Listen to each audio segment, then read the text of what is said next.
Alright, tukwaniriza ku Mbale Express TV era ng'olunaku olwaleero tukuleese Bukedi sub-region mu district ya Palisa. Ekituleese olunaku olwaleero kwe kuba nti omukulembeze w'eggwanga His Excellency Yoweri Kaguta Museveni agenda kuba akomenkereza Wealth Creation Tour ye olunaku olwaleero mu district ya Palisa naye nga yatandikira mu district ey'Kibuku okuba nga ate alambulako ezimu ku ezo projects ez'enjawulo ezireeta ensimbi mu nsawo z'abantu omuli poultry, ebinyonyi, okulunda ebinyonyi, omuli ebyennyanja, omuli okulunda ente n'embuzi awamu n'ebintu ebirala. So yalambula district ey'Kibuku n'asobola okuba nga ate alambulako ne projects ezimu mu Budaka saako ne Palisa.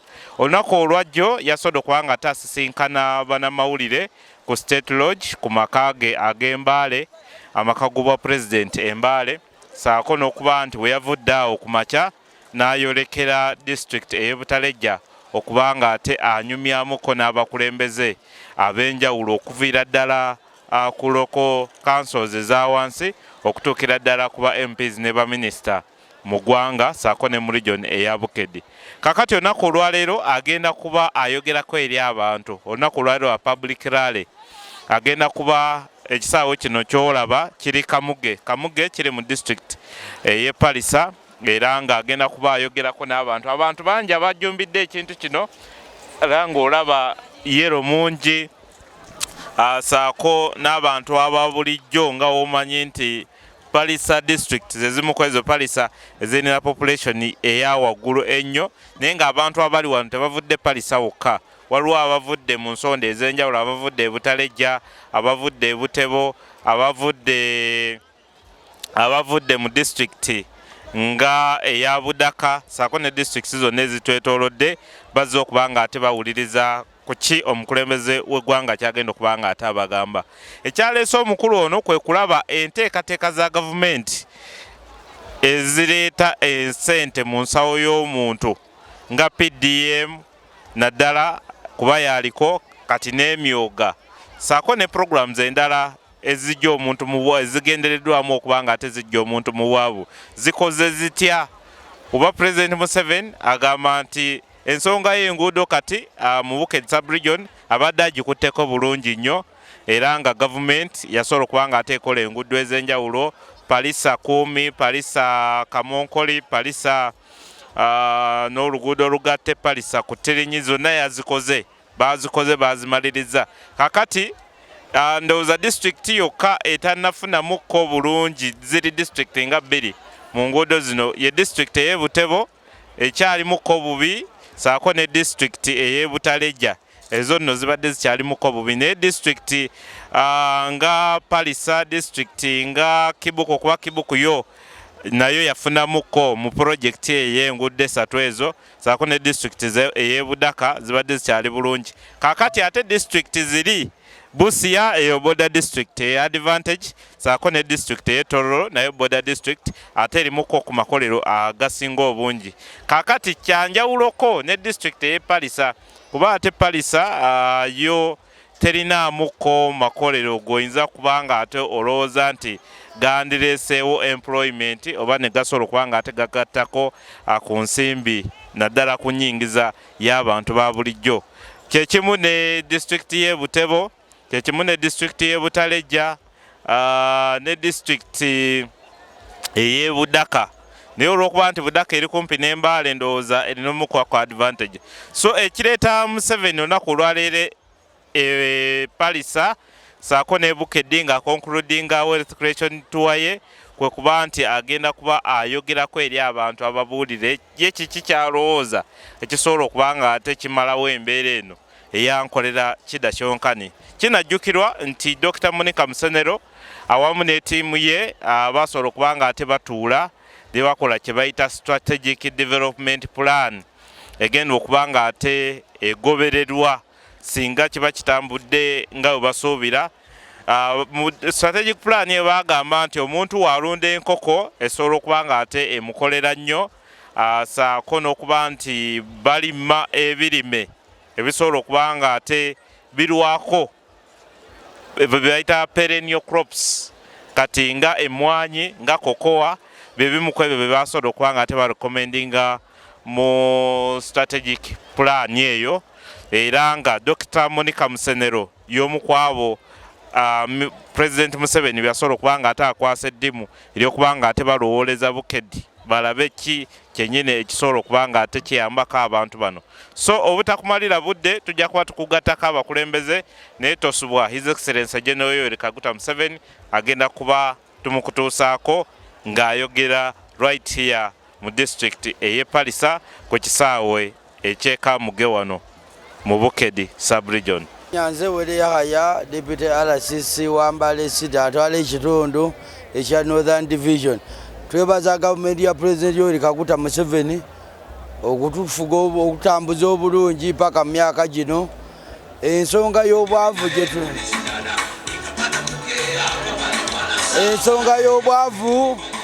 gye twagala okumalawo.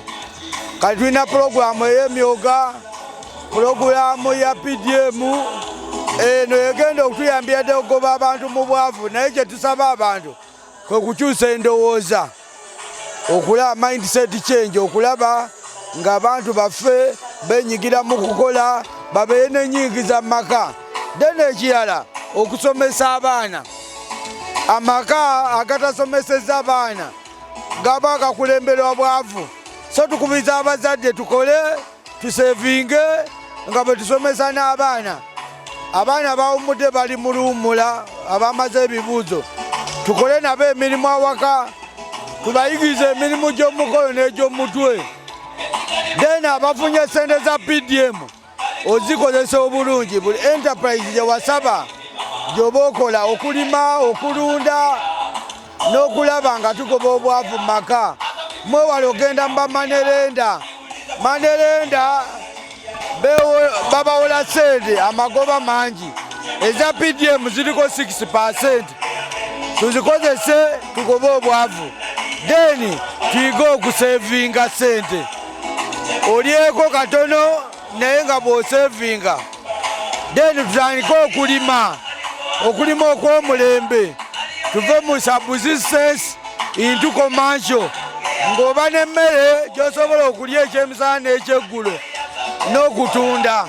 So tubakubiriza banna Bukedi tukolere wamu okulaba nga tugoba obwavu. Obwavu mpologoma bw'otolwenako ekulya.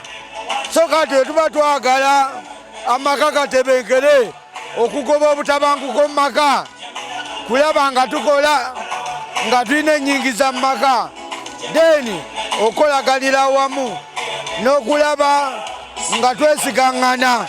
Omwami waba afunye sente za PDM, omukyala mubuulire zino sente zakola, togulaamu boardingi, togulaamu birala. Omukyala waba afunye, omwami mubuulire nafunye sente neza kulima binyeebwa, kulima muceere, kulima bijanjaalo. Temulwanagana, twagalane tukumagane, sirimu wali eratta. Kati abafumbo mwina okwesigaŋŋana, naddala abaana baffe abato tubabuulire sirimu kati asinga kwejirisiza mu baana bato. Tubulire abaana bino ebintu eby'ekintu ekikulu babiveeko, basinga kufa mu kusoma, okukola, okuwaŋŋana ebitiibwa n'okwagalana, kituyambe okubeera n'amaka agatebenkedde.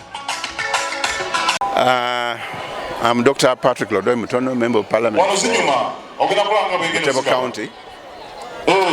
The question you raised about why poverty is still rampant in our community despite so many government interventions. That is true. That's one of the reasons why we're here, why the president is touring various regions. As we know, he started here in the eastern region in Bukedi, because I think the poverty indices are the worst. Right now, what we're focused on is PDM, the Parish Development Model. Now, we know that out of every 10 people who have been given PDM, maybe 3 or 4, you can see what is happening. Now, I want to use this as examples so that the communities can learn that this PDM money is not coming basically to misuse or to consume, but if you use your brain properly, you can get something out of it. For example, in Bukedi, we have a young man, Mr. Kedi, who got his 1 million. He bought chicks, he raised them, and now it is 1 year plus. You can see that he knows what he's doing. He's talking about a hatchery now, and he earns 20,000 shillings per day, which means after expenses. His profit is 20,000 from selling eggs, from selling chicken. So he earns 600,000 in his family. Now you think of expanding. You think of hatching his own chicks, but also to help the neighbors. So we hope that as much as the past there have been challenges, we want to focus on the future, so that we see that those who are successful in PDM can be an example to other communities. And it is our responsibility as leaders to identify those successful farmers or PDM participants, so that the other communities can learn from them.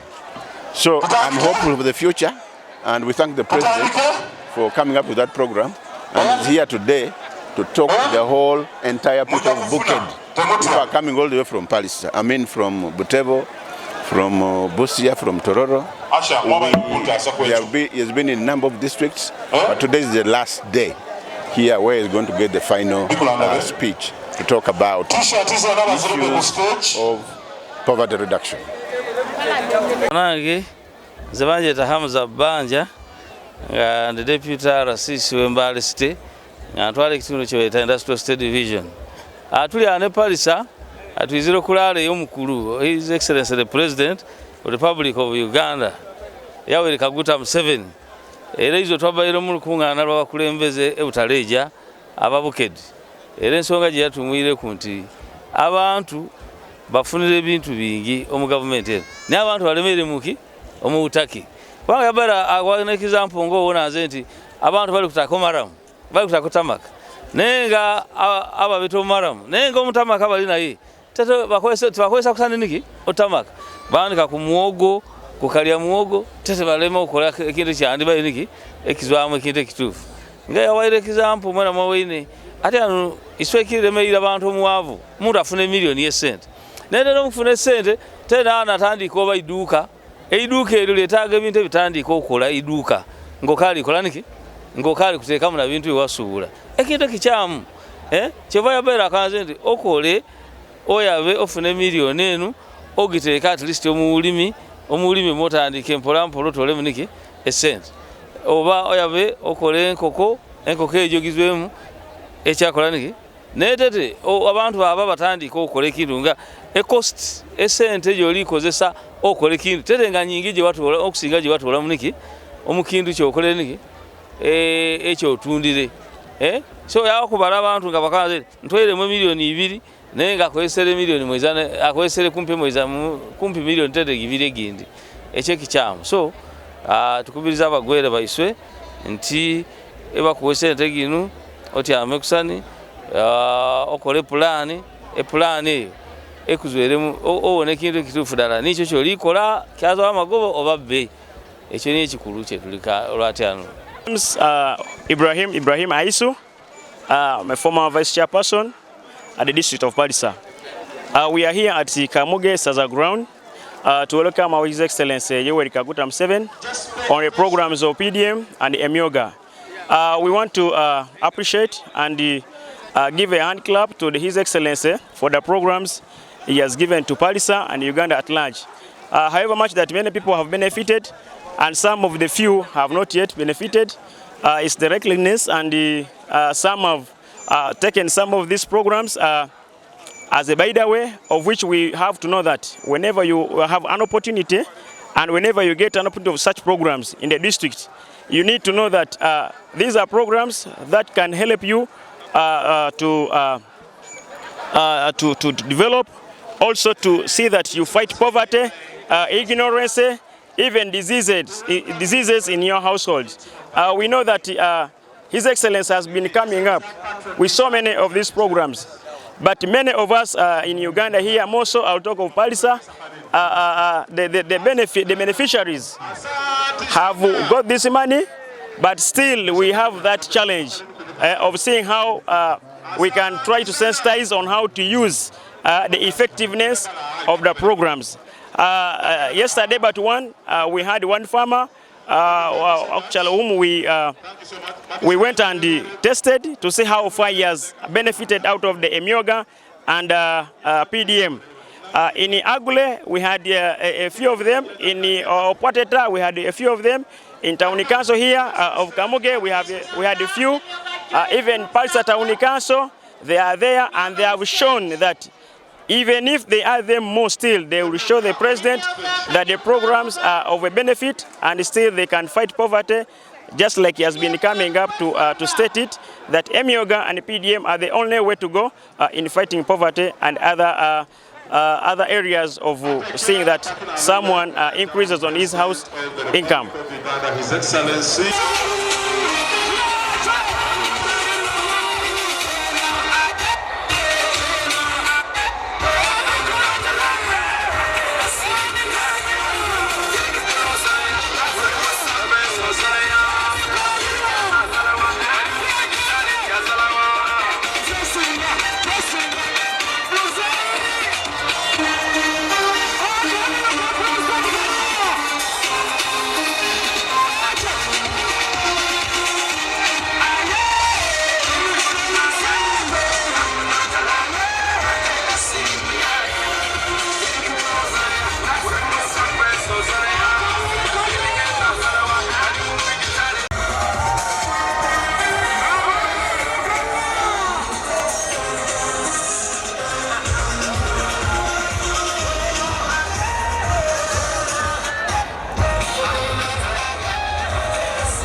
Let's remain standing as prayer is led by the district Kadi and the Archdeacon.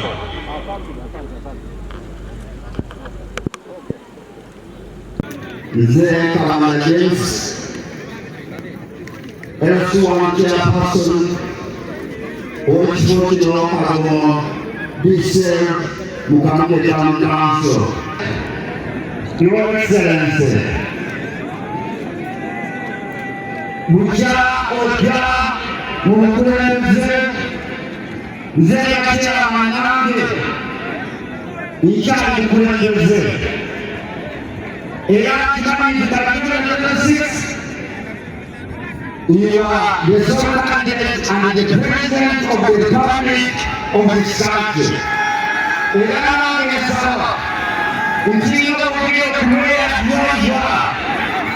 nange ngesigala musalabaze tutambuze ekintu kino naye mukama wange njagala kukaaba kuba LC nkyakasente kwatuwakatula kubanga LC kola emirimu mingi katamukuwekwanga nange muno nguleze kula nyene kati nkula kati nkuwekwanga sikyasobola okwemya akabani akewampa nawe njagala opeyo akatagakanasobozesa okukola emirimu omulungi ani excellency wematulula kutiri bulijo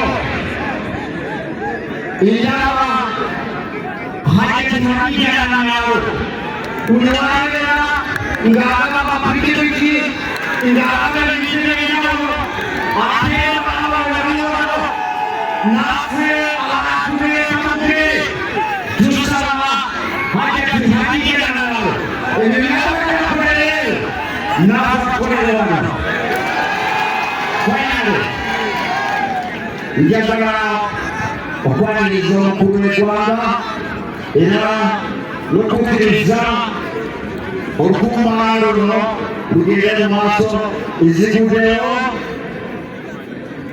Kalawanda James Ssetogoloswan Kabono be saved for God and my country.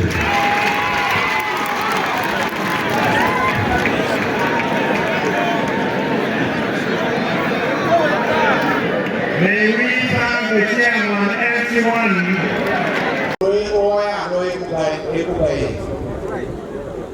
But we would like to concentrate more on the PDM and yoga so that we can get out of poverty.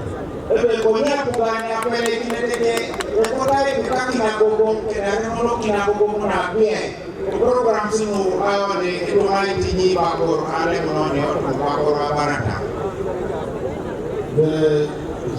expect too much on the administration, which I will not do enough.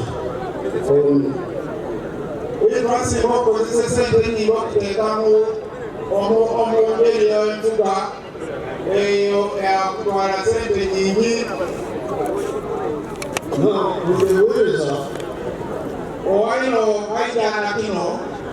the government will have done even more. But there's also lack of coordination in thinking.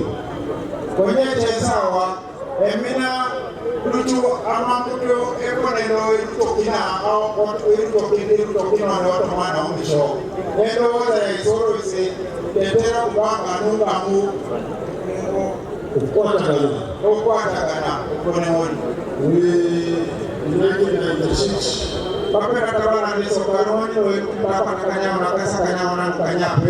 in the manifesto, apart from the foreigners model, we also introduced new PE.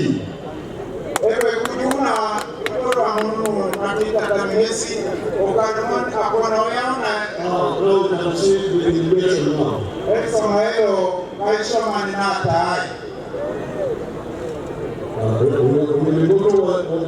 Bring the immigration back.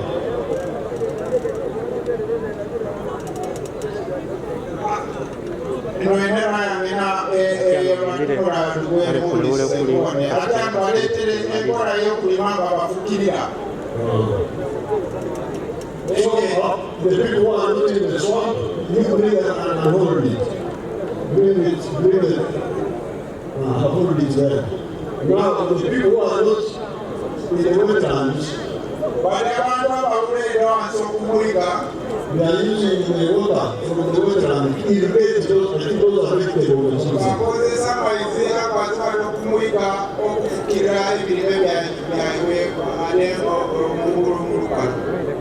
And you can go and check how much it is helping them to bring the yield.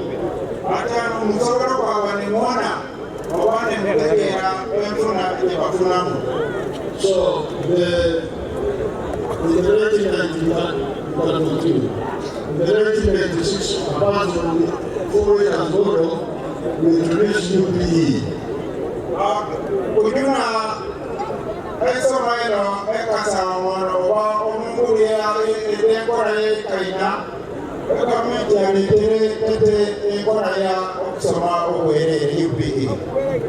But in the schools, we don't implement it.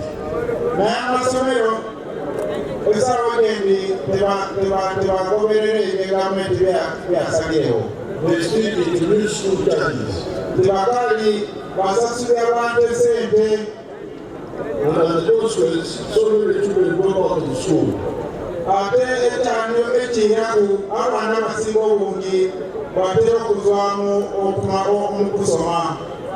telling me that in here, in Bukedi or this area, 82% of the children drop out of school by being incident. Everybody may go and Bukedi. Abana abiri mu abiri okutukumi ne abatera okuzo mu isomero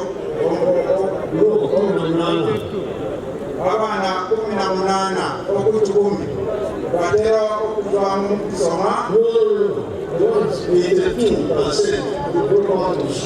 nti ono Bukedi abana 82 ne abatera okuzo mu kusoma okutukumi otandikira okumugobera kuva mu P1 paka P7.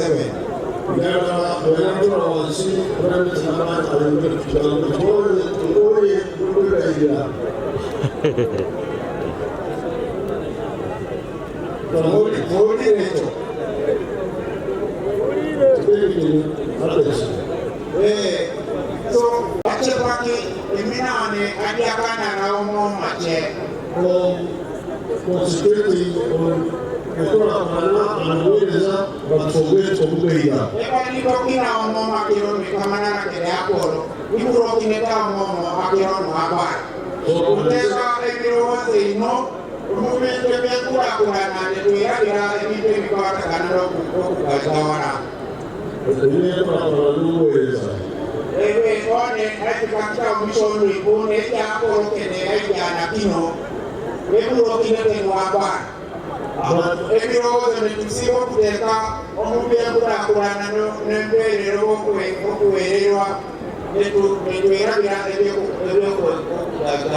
Because it's more rich.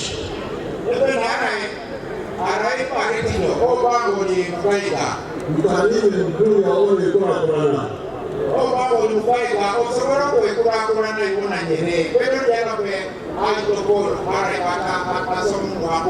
You can put solar power in your house even before the government is doing the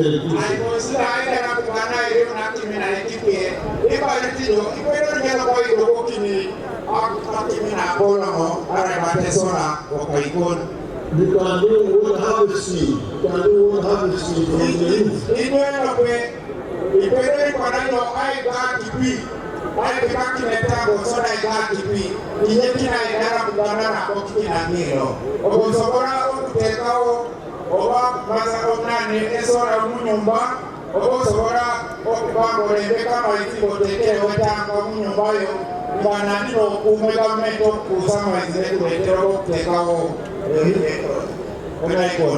can send your children to private schools and pay for them. You can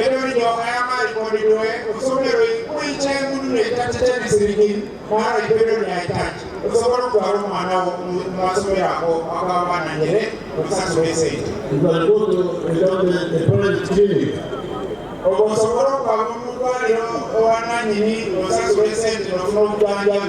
So the parents say,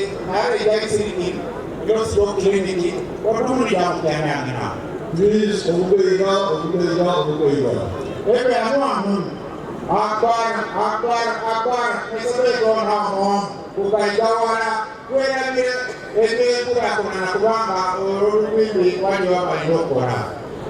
The government is doing it.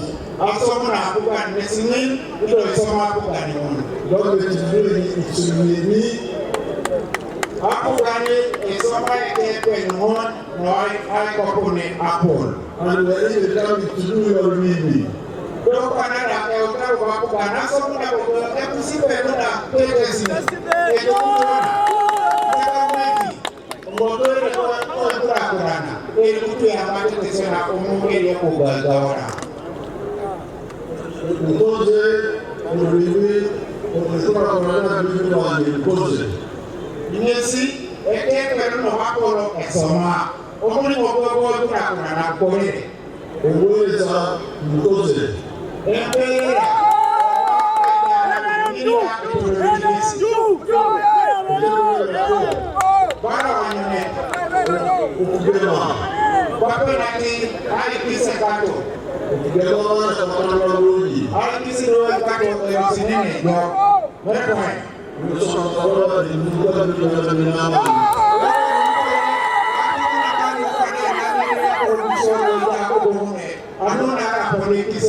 The rest, the other issues of the letter from Bukedi about the municipality and all that.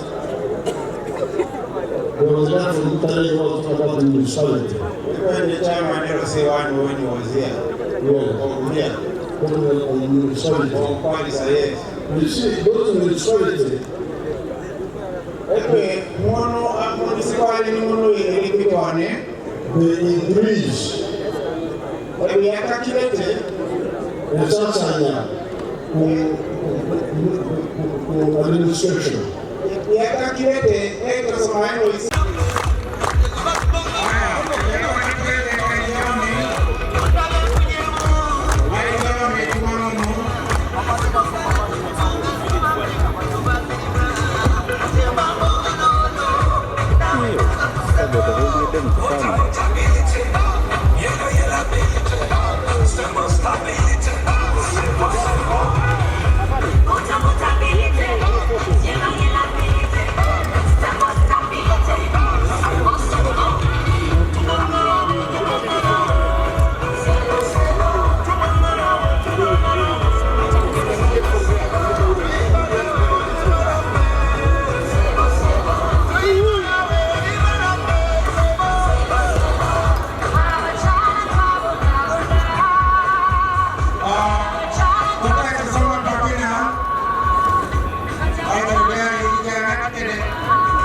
But we want to thank you for coming and thank you for being here.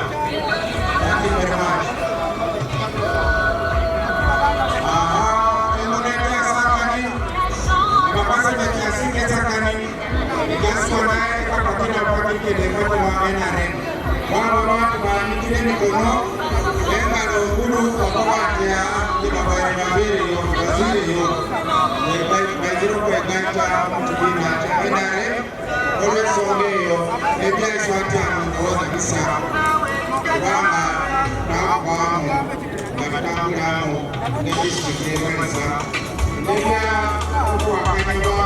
Opposition,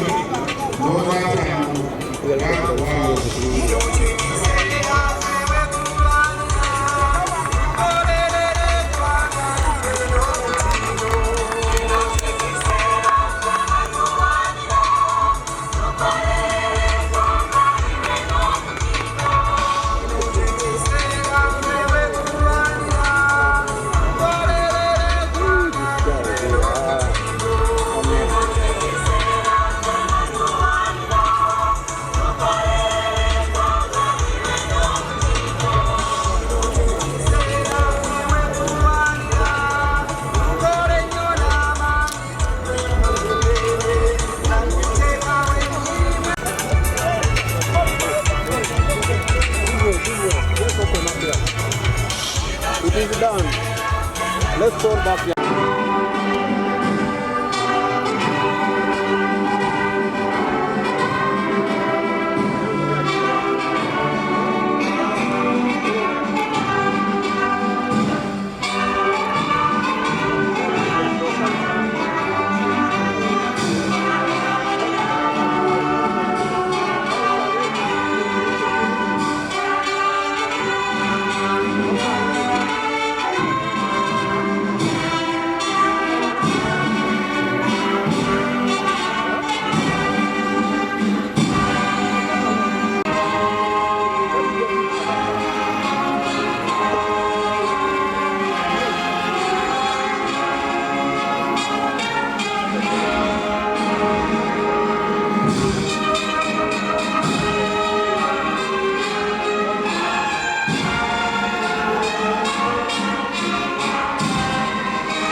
Your Excellency, we thank you for the successful conclusion of your tour of Bukedi.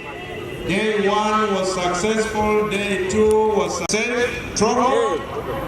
Meanwhile, everybody will be waving to His Excellency as he exits. We thank you, Your Excellency, and thank all the leaders of Bukedi. God bless you all. Thank you so much.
There is an announcement to be passed to you. Because we know when people are poor, they will not even understand anything to do with the government or anything to do with the development. Poverty in household is what affects national progress and national unity.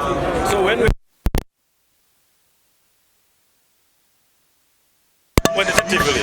So this is the main message that we pick from here, and he has decided to move all over the country to preach this message of household wealth creation through the many projects of government. We've also noticed that in Bukedi sub-region, under PDM and Emioga, government has already released close to 140 billion shillings. So this is already money in the community, and people already using this money for their day-to-day activities. So this is something very good that we thank government and especially the president for.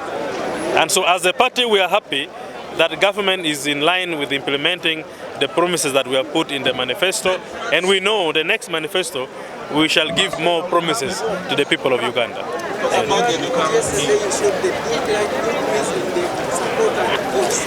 Yeah, those declines and increase in the supports in various districts, they have many reasons. Others are national, others are on service delivery, others on internal conflicts among leaders. Program is a government is in the president, is a parish development model, is a yoga, is a Batachina Women Enterprise Fund, Tuna Youth Enterprise Fund, zonna zonna ziyamba kusitula musingi ogw'omuntu wa bulijjo ez'okutereeza ennyingiza mu maka ku nnyumba esembayo wansi.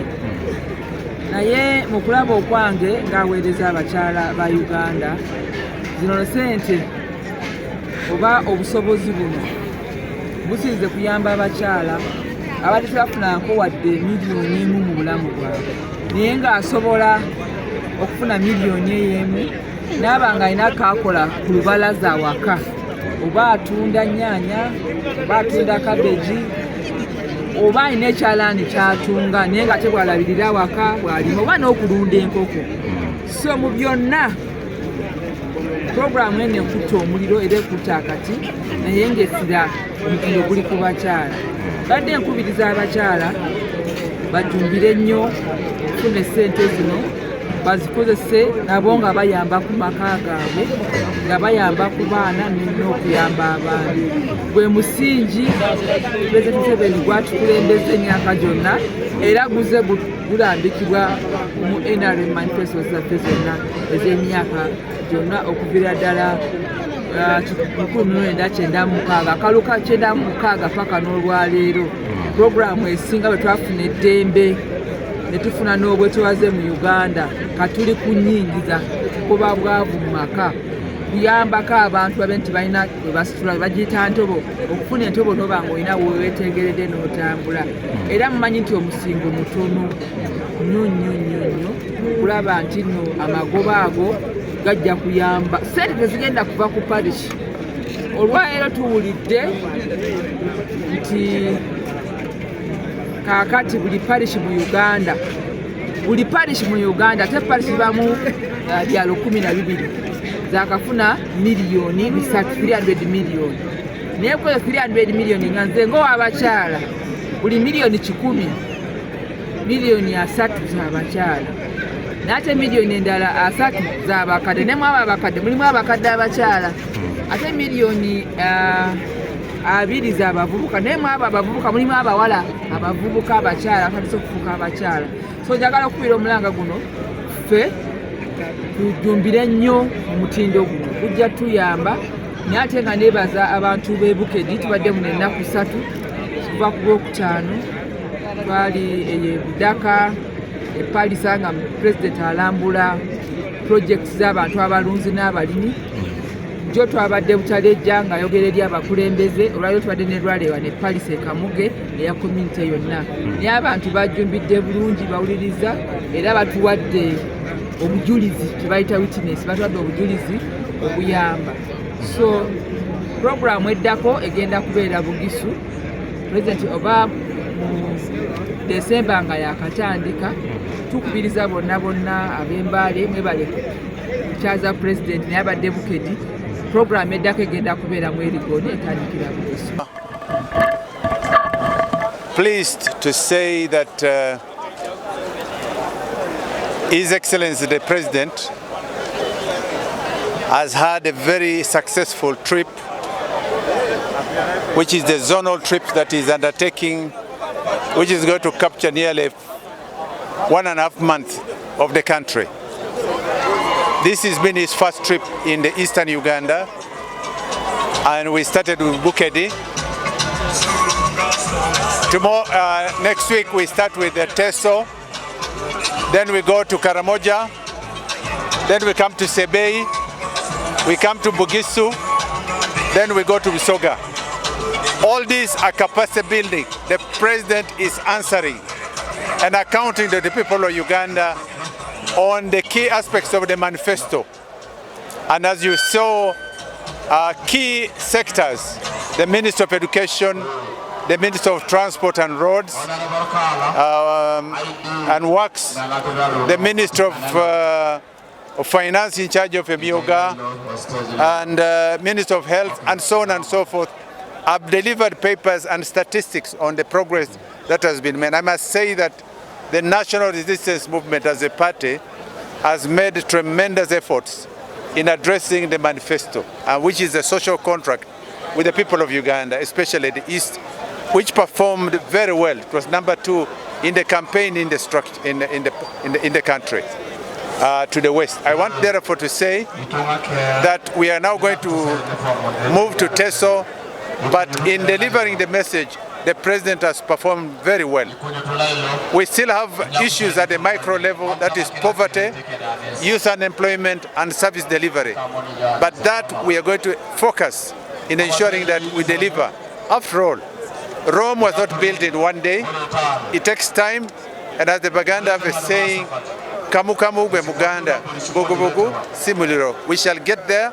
We have been able to defeat the most difficult aspect that challenged Uganda for a long time, and that was insecurity. As you know, from the north to the south, east to the west, the country was insecure. And you do realize that the Karamojong have now been disarmed. Karamoja is peaceful. West Nile was pacified some time back. Kony was chased and rolled like a carpet to 2,000 kilometers into the Central African Republic, never to come again.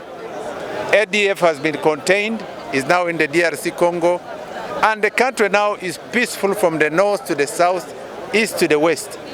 In terms of infrastructure, you can see that electricity by 1986, we only had 62 megawatts of power, and only 2 dams, only 2 generators were working in the Owen Foils Dam. Today we have just opened the Karuma Dam, and that is 600 megawatts. Cumulatively, we have over 2,000 megawatts. It means that the country is performing well. The roads we have done very well. Uganda's economic performance and growth is projected to grow and be the second fastest growing economy. But growth of the economy does not mean growth of the incomes of the people. That is what we are tackling now as a party. I thank you. Talk about the converts. What does it mean to the party? Okutegeezezza omukulembeze w'eggwanga yakamala okuba nga atamaliza okwogera n'abantu b'e Bukedi era nga ava kwogera nabo wano mu disitulikiti y'e Palisa. The need to boost is one, Bukedi took very long without having a clear direction. So most of the investments that the president has been doing were just scattering everywhere. It was just like really in that spirit of Nkolera Kida. You know, people didn't even take the investments at first very seriously. So the need to boost, one is to focus. For example, for all this time, while other parts of the country, they had the president when he was talking about growing coffee, when he was talking about perennial crops, when he was talking about 4-acre models, when he was talking about Chibalo. We didn't listen. We did not listen.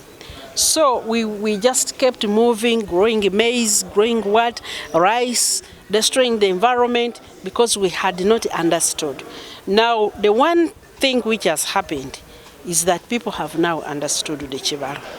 People have understood how you build wealth creation because of the education efforts that have happened right from PDM, the mobilization efforts by leaders, but also the training efforts, especially through science, technology, and innovation. We have trained the leaders to do Chibaro. Now, that's what we have brought together in a strategic direction. The strategic direction, you're going to see Bukedi shift very, very fast. So one, we need a boost in these priority commodities that we have selected now. We need a boost. We need a boost to plant coffee. We need to plant coffee. Good thing is people have really taken it up very, very well. There are those who had started a few, but now we need to boost. We need that. You know, when they were distributing seedlings, for us we were asking, give us seeds of maize, give us planting of cassava. We didn't have something like the other side where people say, no, give us seedlings of coffee, give us seedlings of cocoa, give us banana plantlets. For us, we were just playing around. So we want the seedlings of coffee and cocoa. We also want support to set up, for example, we selected poultry. The biggest challenge with the poultry in this region is that the chicken die. The chicken die because the veterinary services are not strong. So we want to make sure that we have intensified the veterinary services such that people can raise their chicken, because people can earn a lot of money just from local chicken. They can earn a lot of money both from eggs and from selling the chicken themselves. When they have improved, some people take on the commercial ones for layers, or the ones for dual purpose like the broilers, but that one we need support of the very concerted support, not to leave us with these ones which are there, but enhanced. Then fish. We selected fish because we have a lot of wetlands. Tegeza abantu be Bukedi nti ezimu kwezo enterprise basobola okubanga ate benyigiramu kwe kulunda kabirizi, okubanga ate benyigira mu kulunda enkoko, saako n'abasinga okubanga ate bakosebwa ennyo mu program eza government bebo abalimu omuceere. N'agamba nti balina kye bafunamu kinene okujjako nti bateekamu ne bafunamu akantu katono nnyo. So n'ategeeza n'agamba nti abantu bano bandibadde beetanira okubanga ate bakola ebintu ng'okulunda ebyennyanja saako n'ebintu ebirala. So n'ekirala ekibadde olunaku olwaleero eky'amaanyi, abantu abasukka mu 150 basobola okubanga ate begatta ku NRM nga bava mu pati endala, era Mike Mukulwa avuddeyo n'ategeeza ng'ono ye amyuka ssentebe wa NRM mu Eastern Uganda, avuddeyo n'ategeeza nti buno buba buwanguzi bunene nnyo eri NRM, n'okubanga ate butulaga nti NRM nga pate kibiina kiri stable era kibiina ky'amaanyi okuba nti kimaze emyaka 38 mu buyinza ate nga kikyagendera ddala mu maaso. Era n'abaaniriza n'agamba nti bakyalina enteekateeka nyingi ez'okubanga ate bongera abantu mu kibiina kisobola okubanga ate kikula, yadde nga kibiina ky'amaanyi bagiyita masipate, naye agamba balina enteekateeka ey'okubanga ate bongerako abantu abalala. Muganda wange ampuliza. So bye bibadde Bukedi. President ava wano agenda kuba addako kubanga ate akyalira Teso sub-region mwe muri district nga Amuriya, district nga Komi, Soroti, district nga Ngora, Serere, ezo zonna Katakwi. Agenda kuba agenda mu Teso sub-region asobola okubanga ate ayogerako nabo n'okubanga ate yeetegereza lwaki nabo level gye baliko, kuba avudde n'ategeeza n'agamba nti bo bali nnyo mu by'okulima ebibala citrus, naye n'agamba nti nabo beetaaga okubanga ate bongeramuko ku maanyi basobole okubanga ate bongera ku mutindo kwebyo bye bakola, yadde balina factory, naye agamba nti waliwo enteekateeka z'okubanga ate nabo babongeramu amaanyi. N'ategeeza abantu b'e Bukedi nti ebintu ng'emmwanyi nga kokoa bandibadde babirekera nnyo abantu abalina ettaka okusinga okubanga ate babyetabamu, basobole okubanga ate bakola ebintu nga bisobola okufiitinga ku ttaka ttono ate ng'osobola okifunamu kinene, kye bayita intensive okusingako okubanga ate bakola kye bayita extensive agriculture, okubanga ate olima eke nnyingi n'osobola okubanga ate ofunamu. So bye bibadde wano, tugenda kuba tukutuusaako ebirala singa tuba tubisanzeeyo, naye nga sofa tetwakabanga ate tufuna. Muganda wange ampuliriza n'oyo andaba ku Mbale Express TV.